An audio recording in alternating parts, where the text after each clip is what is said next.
There has been a lot of rumor about Muslim Brotherhoods. They are like Saudi regime or Iranian system. How do you define your party? The aim of the Freedom and Justice Party is to work hard to put Egypt back on track to become a truly democratic, constitutional and modern state. We believe that Islam is the source of all the modern ideas of human rights, the role of the people in governing. There is no one can claim that he is governing in the name of God. There is no theocracy. The Islamic State has always been a civil state in modern terms. Of course, there are states and there are people who are wrongly providing a bad model of governance with the name of Islam. But this is not the true Islam that we are trying to portray as a way of life. During the so-called Arab Spring in 25th of January in Tahrir Square, when it began, during that time, Muslim Brotherhood said, we do not run for presidency. A lot of activists, your opponent, they say actually they didn't keep their promise. Why your party actually changed course and put candidate to compete for the election? And in fact, one of your candidates, Mr. Mercy, is in the runoff. There is a possibility he become the president of the country. Why that decision was changed? At that time, we believed that a lot of people, either in Egypt or outside Egypt, will not like the notion of having somebody running for presidency from the Muslim Brotherhood. And we wanted to protect the revolution. We did not want to give the image that we are aiming at controlling the fate of the revolution. The scenario was, what if someone who belonged to the old regime made it to the presidency, and according to the current constitutional declaration, he has the right to appoint the government. So if he came up with a government similar to the current one, so we're not solving anything, we're practically back to the 24th of January. So the only way was for us, first we tried to work with maybe 3 or 4 prominent figures in Egypt to convince them to run for presidency, and that was declared and that was announced. But for one reason or the other, all of them declined this request. When we made sure that we will be back to the situation before the revolution, we decided that the only way is to push and field a presidential candidate to regain the momentum. Egyptian economy in the past has been relying on tourists heavily. Your opponents say if Muslim Brotherhood come to power, they impose Sharia law, tourists turn away, go to other country, and this would be a disaster for your country's economy. To the contrary, first of all, let me clarify that an integral part of Islamic Sharia is the guarantee of personal freedoms of everybody. We cannot enforce anything on anybody regarding the behavior, either Egyptians or non-Egyptians. The freedom of a woman to dress the way she likes, as long as they do not threaten the social peace of the country.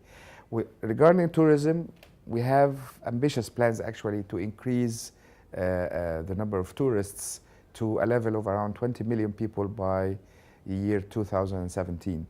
And there is a lot of potential of tourism in Egypt, and we believe that the old regime has not been utilizing this the best way possible. The way you talk about your party, I've been covering Turkey. It reminds me of AKP, Justice and Development Party in Turkey. Very pragmatic, Islamic-leaning country, a Western liberal economy. Do you identify your party in any ways to AKP in Turkey? Many times when we talk about our plans for future, our Islamic reference, people say that we are afraid that you would become a country like Iran or Afghanistan. And nobody says that maybe we see a model like what's going on in Turkey, for example.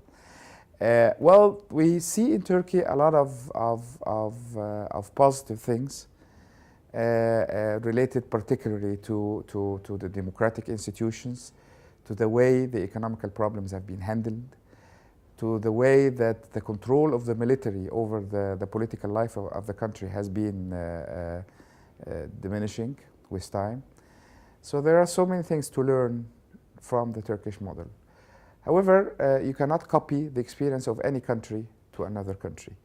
And we believe that in Egypt we are capable of providing another model of how to adopt Islamic references in providing a modern state the same way as Turkey did. What kind of relationship your party would have if you are in power with Iran? There is a lot of room for collaboration with Iran on the economic level and on tourism, for example. Iran offered to allow a lot of Iranians to come and visit Egypt. Collaboration in industry and other things. Okay, this is quite possible. We believe that Egypt can play a very important part in reducing frictions arising between Iran and the Gulf states to alleviate the potential of any future conflict.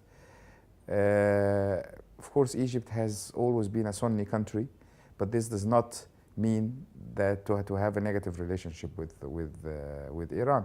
Your opponent, they compare Muslim Brotherhood with Iranian regime. If you remember, during Iranian Revolution, when Ayatollah Khomeini was in Paris, he promised freedom of thought, individual liberty. But when he came back, actually, he completely changed. He said, for the sake of Islam, we have to take different course. Do you see any similarities between your party and Iranian regime? There are two basic differences. The first one is that in Iran, it's predominantly a Shiite country, and they are adopting the principle of having the theocrats in power, Wilayat al-Faqih. Okay, we believe that this is not compatible with the true Islamic values. We are very clearly for having civilian people in power. Maybe we get the advice of religious scholars, you know, about the teachings of Islam, but those people do not really interfere in making policies, making policies or participating in governing or ruling the countries. The second difference is that the Egyptians would never allow that. Simply made the revolution to have democracy, to have freedom of expression, rather than having some sort of a regime that is oppressing people. You know, we cannot adopt the same principle that we made a revolution against. Some people who are opposing your party, they say Muslim Brotherhood get funding from Saudi Arabia. Is it true? This is actually not a rumor, it's a lie. Simply, it's a lie, it's just a simple lie, because there is no evidence whatsoever that this is the case.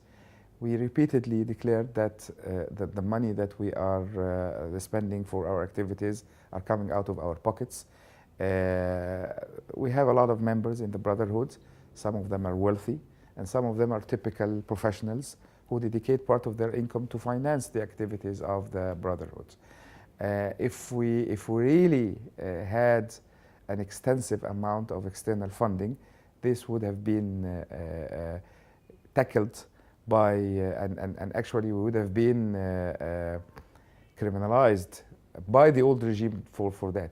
Let's say the government is belong to your party. What kind of role women could have in your party? Could a woman be a minister? Actually, Dr. Morsi said that a woman can even be a vice president. It can be a minister, she can be a minister, she can be a prime minister, she can be a vice president. So there's nothing to prevent that from happening. The only criteria for a man or a woman to be in an important position is the qualification of that person. So and we have so many qualified women in Egypt, so I believe we'll be very glad to have high-ranking officials either in the government or in the presidency establishment or whatever. What kind of relationship you would have with Israel? You have a treaty, you have a sort of peace in the past few decades. Before I answer that question, I have a little reservation on the question. And this is typical. Whenever we're asked about foreign relations, the portal to that is our relationship with Israel, as if our foreign relations are only looked at from the door of relationship with Israel. But the reality is Israeli lobbies are very powerful. And they could change the course of politics and foreign policy in America. It might affect your country. Don't you afraid of that? When it comes to Israel, we clearly stated so many times that we don't have any intention to cancel the treaty or to go to war with Israel or anybody else.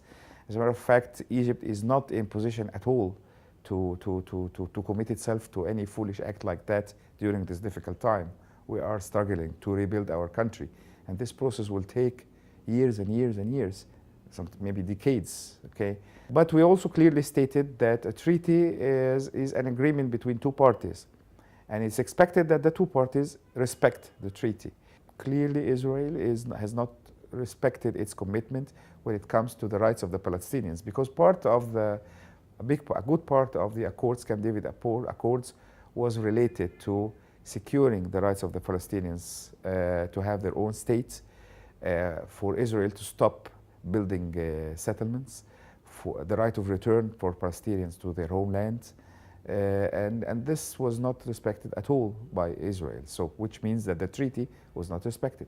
Another aspect is that there is a lot of limitation in that treaty to the full development of a big part of our country, which is Sinai. Sinai has a lot of potential, and development of that part is severely limited by the treaty.